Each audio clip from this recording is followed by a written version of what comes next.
رسول اللہ صلی اللہ علیہ وسلم کا ارشاد ہے کہ اتت الدنیا وہی راغبہ، یعنی یہ بار بار دنیا کو ٹھوکر مارتا ہے لیکن دنیا بار بار اس کے قدموں پہ لپٹتی رہتی ہے۔ اور دنیا کی عجیب خاصیت ہے، دولت کی، مال کی عجیب خاصیت ہے، جتنا اس کے پیچھے بھاگو گے وہ تم سے دور بھاگے گا، اور اگر تم اس سے منہ موڑو گے وہ تمہاری پیچھے پیچھے خود چلنا شروع کر دے گا۔ انسان کا جو سایہ ہے یہ بالکل اسی کی طرح ہے۔ اگر آپ چاہیں کہ میں اپنے سایہ کو پکڑ لوں، آپ کہیں نہ کہیں پکڑ سکیں گے۔ آپ جتنا بھاگیں گے سایہ اس آپ سے زیادہ کہیں دور بھاگے گا اور چلا جائے گا، لیکن جس وقت آپ نے منہ موڑ لیا تو یہ سایہ خود آپ کے پیچھے پیچھے آنا شروع کر دے گا۔ تو اس لیے جب صحیح معنوں میں دنیا اور دولت کو کوئی انسان ٹھوکر مار دے تو اللہ جل جلالہ اس دنیا کو اس کے قدموں پر ذلیل کر کے لا دیتے ہیں۔ یہی مولانا قاسم نانوتوی رحمہ اللہ ہے، جب انہوں نے قناعت اختیار کی اور مال و دولت کی طرف اپنی ضروریات سے زیادہ دھیان نہیں دیا، اللہ جل جلالہ نے اتنی دولت عطا فرمائی کہ پھر اس کا کوئی ٹھکانہ نہیں تھا۔ اور اللہ جل جلالہ کی سنت یہ ہے کہ اللہ جل جلالہ اپنے دوستوں کو مال، دولت اور عہدہ اور منصب ذلیل کر کے دے دیتے ہیں۔ یہ خود کے پیچھے نہیں بھاگتے، اور پھر جب مال ان کے پاس آتا ہے تو یہ دین بن کر آتا ہے، اور جب مال ان کے پاس آتا ہے تو پھر یہ مال اللہ کے لیے ہو جاتا ہے، پھر اس مال کو اللہ کی مرضی کے مطابق صرف کر دیتے ہیں، اور اس مال کے ذریعے شریعت کی جتنی ضروریات ہیں وہ پوری کیے جاتے ہیں، اور اللہ جل جلالہ کے جو بندے ہیں ان کے حقوق ادا کیے جاتے ہیں، ان کو فائدہ پہنچایا جاتا ہے۔ حضرت سلیمان علیہ السلام اللہ جل جلالہ کے برگزیدہ پیغمبر گزرے ہیں۔ اللہ جل جلالہ نے کیسی سلطنت بادشاہ کو عطا فرمائی، نہ تو اس سے پہلے کسی کو یہ ملی نہ بعد میں کسی کو ملے گی۔ انسانوں پر حکومت، جنات پر سلطنت، ہواؤں پر، سمندروں پر اور چرند پرند پر، سب پر ان کی حکومت تھی۔ اللہ جل جلالہ سے دعا مانگی کہ رب هب لی ملکا لا ينبغی لأحد من بعدی، کہ اللہ جل جلالہ مجھے ایسی سلطنت عطا فرمائی کہ جو میرے بعد کسی اور کو نہ ملی۔ اللہ تعالیٰ نے عطا فرمائی۔ مال و دولت کے تو انبار لگے ہوئے تھے۔ حکیم الامت مولانا اشرف علی تھانوی رحمۃ اللہ علیہ فرماتے کہ عجیب بات ہے کہ مولانا قاسم نانوتوی رحمۃ اللہ علیہ کو 290 روپے جو زائد مل رہے تھے، ان کو تشویش ہو رہی ہے کہ میں اس کی حفاظت کیسے کروں گا، اس کا مصرف کیسے تلاش کروں گا، اور قیامت میں اس کا حساب کتاب کیسے دوں گا۔ اور انہوں نے معذرت کی اور حضرت سلیمان علیہ السلام کو دیکھی کہ اللہ جل جلالہ سے سلطنت مانگ رہے ہیں، عہدہ اور منصب مانگ رہے ہیں، بادشاہت مانگ رہے ہیں۔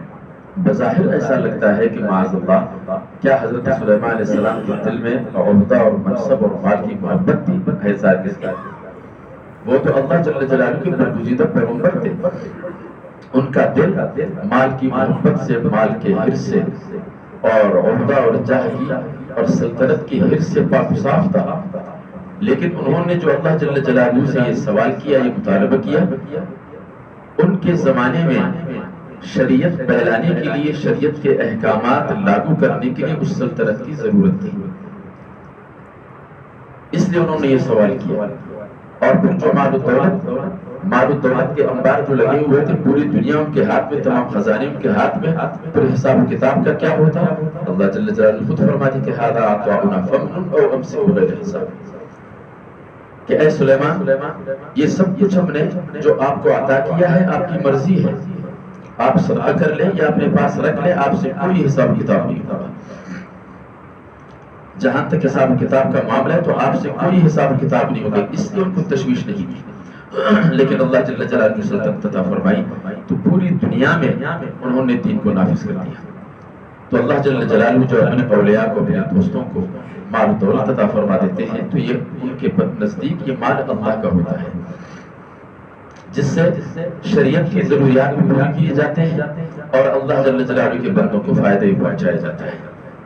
اسی طرح کا ایک واقعہ ہے، خواجہ عبید اللہ احرار بڑے تاجر تھے، اللہ جل جلالہ نے بہت ہی مال و دولت عطا فرمایا تھا اور ان کی تجارت پھیلی ہوئی تھی، لیکن ساتھ ساتھ بڑے اللہ والے بھی تھے اور اولیاء اللہ میں سے گزرے ہیں۔ ان کے زمانے میں ایک عالم بھی گزرے ہیں، مولانا عبدالرحمن جامی، جو عالم بھی تھے، شاعر بھی تھے، صوفی بھی تھے۔ جب ان کو خواجہ عبید اللہ احرار کی شہرت کی خبر ملی تو دل میں شوق پیدا ہوا کہ میں ان کے پاس چلا جاؤں، ان کی صحبت سے فیض اٹھاؤں اور ان کے ہاتھ پر بیعت ہو جائے۔ دور دراز کا سفر کر کے جب اس بزرگ کے پاس پہنچے، یہ خود درویش تفت انسان تھے، تو بڑا عجیب رنگ ان کو نظر آیا کہ یہاں تو بڑی ٹاٹ بات ہے، تجارتیں ہو رہی ہیں، مال و دولت ہے، روپیہ پیسہ بہت ہے اور کاروبار کی باتیں ہو رہی ہیں۔ ان کی نیت خراب ہو گئی کہ میں کہاں پہنچا ہوں۔ ان کے تو دل میں مال کی محبت ہے، دولت کی محبت ہے، حرص ہے، یہ تو پھر کاروبار میں لگے ہوئے ہیں۔ اور چونکہ شاعر بھی تھے تو انہوں نے ایک شعر کا ایک مصرع ان کے سامنے کہہ دیا کہ نمردست آنکھ دنیا دوست دارد، کہ جو دنیا سے محبت کرے، دولت سے محبت کرے اور دولت اس کے پاس جمع ہو تو وہ مرد نہیں، یعنی وہ اللہ والا نہیں۔ بس یہ مصرع کہہ دیا اور وہاں سے چل دیا کہ میں درویش آدمی ہوں، یہ بڑے کاروباری ہیں، اس سے مجھے کوئی فائدہ نہیں ہوا۔ راستے میں ایک مسجد تھی، تھکے ہوئے تھے، وہاں پر سو گئے۔ ایک خواب دیکھا،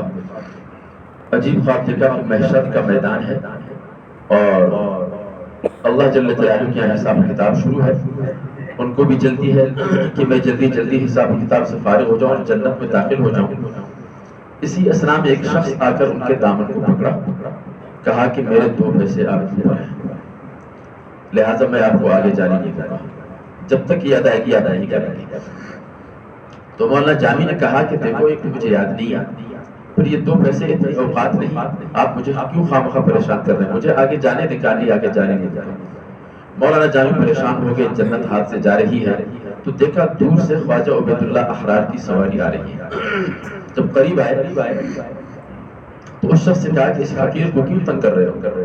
کہا کہ میرے اس کے اوپر 2 پیسے ہیں، دنیا میں ایک سودا کیا تھا، جب تک وہ 2 پیسے ادا نہیں کریں گے تو میں آگے جانے نہیں دوں گا۔ اسی موقع پر خواجہ عبید اللہ احرار نے کہا کہ ہم نے دنیا میں جو دولت کمائی، جتنا مال حاصل کیا، وہ کاہے کے لیے؟ وہ تو ایسے دن کے لیے، لہٰذا آپ اپنے 2 پیسے لے رہے کی جان چھوڑ دیں۔ بس اتنا خواب تھا، آنکھیں کھل گئی۔ یہ اللہ جل جلالہ کی طرف سے ایک تنبیہ تھی۔ جب آنکھ کھل گئی تو اب حیران پریشان کہ میں نے، یہ تو بہت بڑے بزرگ ہیں اونچے درجے کے،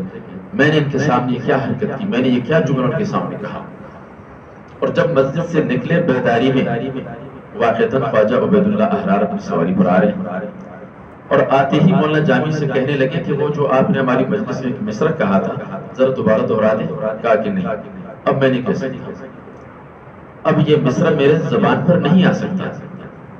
تو خواجہ عبید اللہ احرار نے بڑا اصرار کیا کہ آپ کہہ دیں۔ تو بڑی مشکل سے کہا کہ میں نے آپ کے سامنے بڑی بے ادبی کی تھی، میں نے یہ کہا تھا کہ نمردست آنکھ دنیا دوست دارد، کہ جو دنیا سے لگاؤ رکھے اور مال و دولت اس کے پیچھے یہ لگا رہے اور اس کا انبار اس کے یہاں لگا رہے، یہ مرد نہیں، اللہ والا نہیں۔ تو خواجہ نے کہا کہ ہاں یہ بات آپ کی درست ہے کہ جس کے دل میں مال کی محبت ہو یہ اچھی بات نہیں ہے، لیکن آپ کا جو مصرع ہے یہ ادھورا ہے، اس کے ساتھ ایک اور جملہ لگا لیں کہ اگر دارت برائے دوست دارت، کہ مال و دولت اگر کسی اللہ والے کے پاس آتا ہے تو وہ اپنے لیے نہیں بلکہ وہ مال و دولت رکھتا ہے اللہ کے لیے۔ اللہ جل جلالہ اپنے کسی دوست کو مال دیتے ہیں تو وہ مال اللہ کا ہوتا ہے اور اس مال سے دین کی ضروریات پوری ہو جاتی ہیں اور پورے کیے جاتے ہیں اور خلق خدا کو اس سے فائدہ پہنچایا جاتا ہے۔ یعنی 2 آدمی، ایک بالکل درویش ہے جس کے پاس کچھ نہیں، یہ بھی اللہ کا دوست ہے، اور ایک وہ مالدار ہے کہ جس کے پاس مال ہے لیکن مال کی محبت دل میں نہیں۔ مال اللہ کے لیے ہے، اللہ جل جلالہ کی مرضی کے مطابق صرف کر رہا ہے اور مال کے جتنے تقاضے ہیں، شریعت کے جتنے تقاضے ہیں وہ پورے کر رہا ہے اور خلق خدا کو فائدہ پہنچا رہا ہے۔ لہٰذا اب یہ کہنا کہ کسی کے پاس مال آ جائے یہ اس کے منحوس ہونے کی علامت ایسا نہیں ہے۔ تو اس لیے میرے محترم دوستوں، جب اللہ جل جلالہ اپنے کسی نیک بندے کو مال و دولت عطا فرما دیتے ہیں ایک تو وہ دنیا ذریعہ بن کر آتی ہے اور پھر وہ مال اللہ کے لیے ہوتا ہے۔ اب سوال یہ ہے کہ یہ کیسے ممکن ہے کہ ہم دنیا کمائیں اور دنیا کی محبت ہمارے دل میں ہو، دولت کمائیں اور دولت کی محبت ہمارے دل میں نہ ہو، حرص ہمارے دل میں نہ ہو۔ اس کے لیے کچھ نسخے ہیں، کچھ علاج ہیں، اگر ان پر عمل درآمد کریں گے تو انشاءاللہ یہ مال کی محبت دل سے نکل جائے گی۔ سب سے پہلا کام یہ ہے کہ آدمی جسے اللہ تعالیٰ نے مال و دولت عطا فرمایا ہے، کم یا زیادہ اپنی حیثیت کے مطابق وہ صدقے کا اہتمام کرے، اللہ جل جلالہ کے راستے میں اللہ کی رضا کے لیے صدقہ کیا کرے۔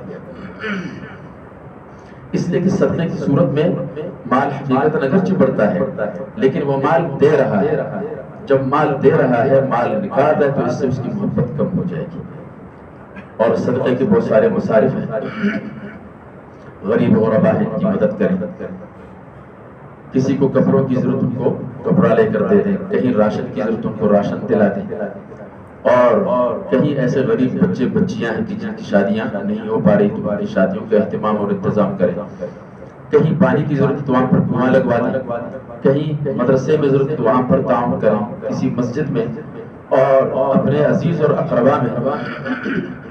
ایسے لوگ بھی ہیں، ایسے افراد بھی ہیں کہ جن کے پاس کھانے پینے کو کچھ نہیں، تو ان کے ساتھ تعاون کریں، مدد کریں۔ تو اس طرح صدقہ کا اہتمام کریں گے تو انشاءاللہ مال کی محبت اور مال کی حرص دل سے نکل جائے گی۔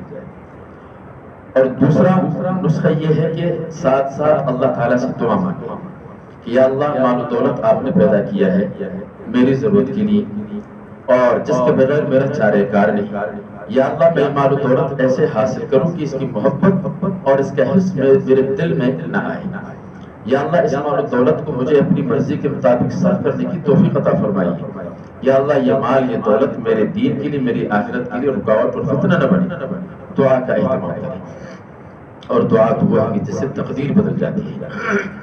فاروق اعظم رضی اللہ تعالیٰ عنہ کے زمانے میں ان کی خلافت میں جب کسریٰ کے خزانے آ گئے، مسجد نبوی میں ڈھیر لگ گیا، بہت سارا مال آ گیا، فاروق اعظم نے اللہ جل جلالہ سے دعا کی، عرض کیا اللہ میں یہ نہیں کہہ رہا کہ ہمارا دل اس مال کی طرف مائل نہیں ہو رہا، لیکن یا اللہ یہ مال آپ کا دیا ہوا ہے،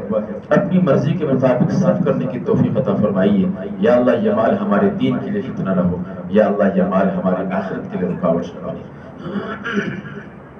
تو صدقہ کے ساتھ ساتھ دعا کا اہتمام۔ اور تیسرا نسخہ یہ ہے کہ دنیا والا ہمیشہ دنیا کے لحاظ سے اپنے سے کمتر لوگوں کو دیکھیں، ان کی صحبت میں رہیں، ایسے لوگوں کے پاس رہیں، ان کو دیکھیں کہ ان کا مکان آپ کے مکان سے کمتر ہے، سواری، کپڑے، ہر لحاظ سے ان کے ساتھ رہو گے، ان کو دیکھو گے، راحت چین سکون بھی نصیب ہوگا، اور ساتھ ساتھ اللہ جل جلالہ کی نعمت پر شکر کی توفیق ملے گی، اور صفت قناعت نصیب ہوگی، اور آگے کی ہوس اور حرص تمہارے دل کے اندر پیدا نہیں ہوگا۔ اس لیے کہ آپ کو دیکھ کر کہتے ہیں کہ میں تو ان سے اعلیٰ ہوں، اب مجھے آگے ضرورت نہیں۔ لیکن اگر اپنے سے اوپر والوں کو دیکھو گے، جن کا مکان تمہارے مکان سے اچھا، سواری تمہارے سواری سے اچھی، اور کپڑے تمہارے کپڑوں سے اچھے، تو پھر حرص پیدا ہوگی، لالچ اور طلب پیدا ہوگی کہ میں بھی زیادہ مال و دولت حاصل کروں تاکہ میں ان جیسا بن جاؤں۔ تو یہ تیسرا علاج یہ ہے کہ اپنے سے کمتر لوگوں کو دیکھو گے تو انشاءاللہ قناعت تمہارے دل کے اندر پیدا ہوگی۔ اور چوتھا علاج یہ ہے کہ جو اللہ والے ہیں، جو بزرگان دین ہیں، جو متبع شریعت متبع سنت بزرگان دین ہیں، کہ جن کے دلوں میں مال و دولت کی محبت نہیں ہوتی، ان کی صحبت میں رہا کریں، ان کی صحبت میں رہیں گے انشاءاللہ، تو پھر اس کی ان بزرگوں کی صحبت کا اثر یہ ہوگا کہ پھر تمہارے دل سے بھی دنیا کی محبت اور دنیا کی حرص نکل جائے گی۔ بہرحال میرے محترم دوستوں بزرگوں، مال و دولت یہ بذات خود بری چیز نہیں ہے، لیکن اس کی حرص اور اس کی محبت یہ بری چیز ہے۔ تو اس کے لیے بس ایک انسان قناعت اختیار کرے، جو واقعی ضروریات ہیں وہ حاصل کریں، اور پھر آگے ہوس کا دروازہ بند کر دے، ورنہ اگر ہوس کا دروازہ کھلا رہے گا تو ساری زندگی انسان پریشان رہے گا۔ اس حوالے سے جو کچھ کہا، جو کچھ سنا، اللہ تعالیٰ اس پر ہمیں عمل کرنے کی توفیق عطا فرمائے۔ باقی رہی یہ بات، جیسے کہ آپ حضرات کو معلوم ہے کہ نوشکی میں انشاءاللہ اجتماع شروع ہونے والا ہے مجھ سے، خوب دعا کا بھی اہتمام کریں کہ اللہ جل جلالہ اس اجتماع کو کامیاب فرمائے، اور وہاں پر جو شرکت کر رہے ہیں، جو مجمع وہاں پر آئے گا، وہاں کے جو لوگ رہنے والے ہیں، جو علاقہ ہے، اللہ جل جلالہ ان سب کی ہدایت کا ذریعہ بنائے اور ہر طرح سے اس کی حفاظت فرمائے، مدد و نصرت فرمائے، اور ساتھ ساتھ کوشش یہ ہو کہ اس میں بھرپور شرکت ہو اور ہر گھر سے کم از کم کوئی فرد اس میں شریک ہو، تاکہ اللہ جل جلالہ ہماری ہدایت کا ذریعہ بنائے اور دین پر چلنے کا ذریعہ بنا دے۔ وآخر دعوانا الحمدللہ رب العالمین۔